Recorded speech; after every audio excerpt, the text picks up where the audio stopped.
Hello lovely viewers, আসসালামু আলাইকুম। এচে kitchen চ্যানেলে সবাইকে ওয়েলকাম।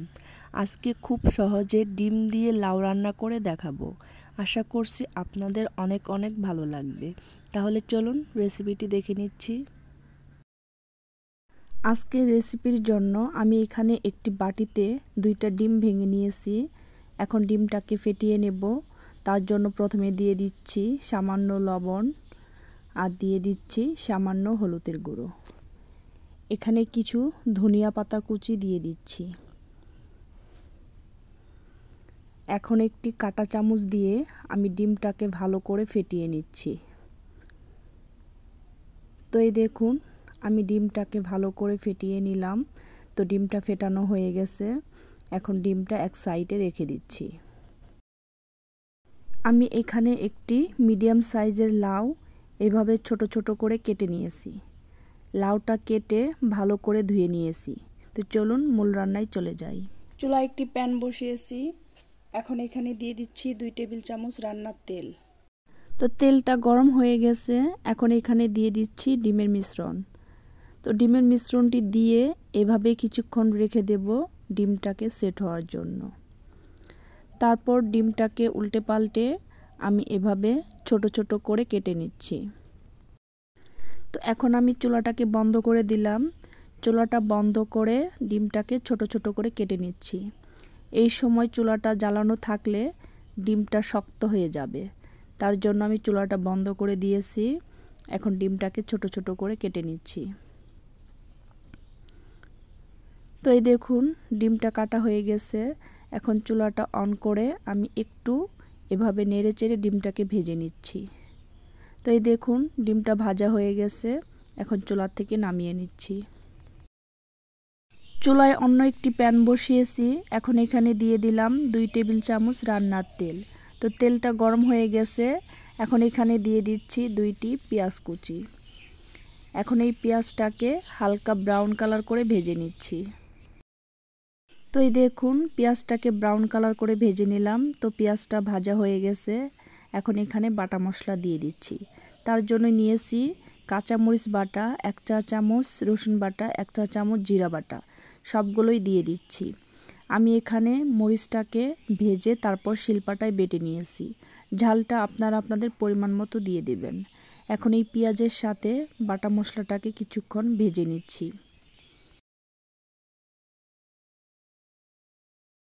তো বাটা মশলাটাকে কিছুক্ষণ তেলের মধ্যে ভেজে নিলাম। এগুলো ভাজা হয়ে গেছে। এখন এখানে সামান্য পানি দিয়ে দিলাম। পানিটা দিয়ে ভালো করে নেড়ে চেড়ে মিশিয়ে নিচ্ছি। তো মেশানো হয়ে গেছে। এখন এখানে দিয়ে দিচ্ছি 1 চা চামচ হলুদের গুঁড়ো আর দিয়ে দিচ্ছি স্বাদ মতো লবণ। এখন আবারও ভালো করে নেড়ে চেড়ে মিশিয়ে নিচ্ছি। তো এভাবে নেড়ে চেড়ে আমি মশলাটাকে কিছুক্ষণ কষিয়ে নিচ্ছি।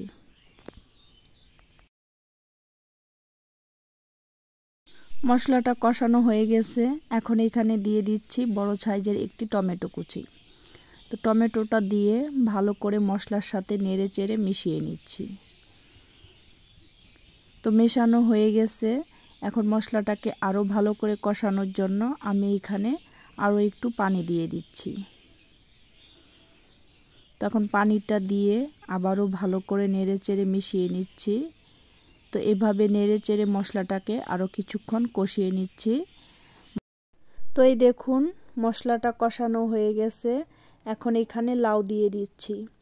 তো লাউটা দেওয়ার সময় ক্যামেরা অন করতে মনে ছিল না। তো এখন লাউটা দিয়ে ভালো করে নেড়ে চেড়ে মিশিয়ে নিচ্ছি। তো এই তো লাউটা দিয়ে আমি ভালো করে নেড়ে চেড়ে মিশিয়ে নিলাম। তো এখন ঢাকনা দিয়ে ঢেকে মিডিয়াম আঁচে লাউটাকে কিছুক্ষণ রান্না করে নেব। তো এই দেখুন, আমি ঢাকনা দিয়ে ঢেকে লাউটাকে কিছুক্ষণ রান্না করে নিলাম। অফ ক্যামেরায় একবার নেড়ে চেড়ে দিয়েছি।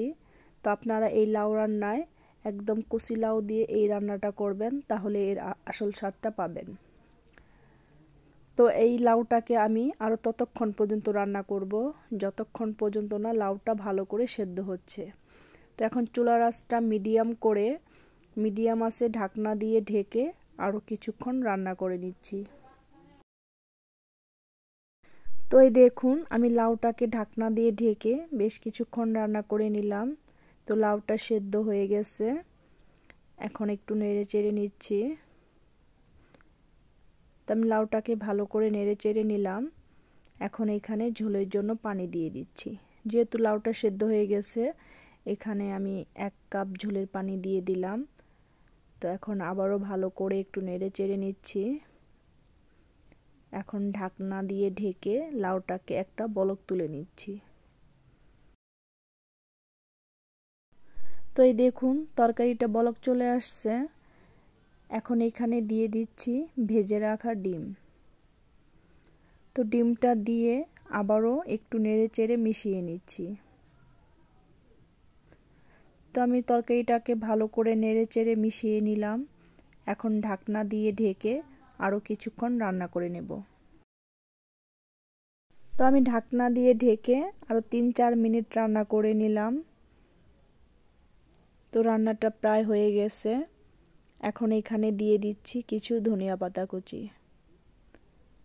তো এই ধনিয়া পাতা কুচিটা দিয়ে ঢাকনা দিয়ে ঢেকে আরও 2 মিনিট রান্না করে নিচ্ছি। তো ফিরে এলাম 2 মিনিট পর। তো এই দেখুন আমার রান্নাটা হয়ে গেছে। তো ভিডিওটি ভালো লাগলে লাইক, কমেন্ট, শেয়ার করবেন। আমার চ্যানেলটিকে সাবস্ক্রাইব করে চ্যানেলটির পাশেই থাকবেন। তো ধন্যবাদ সবাইকে এতক্ষণ আমার ভিডিওটি দেখার জন্য। আজকের মতো এখানেই বিদায় নিচ্ছি। আল্লাহ হাফেজ।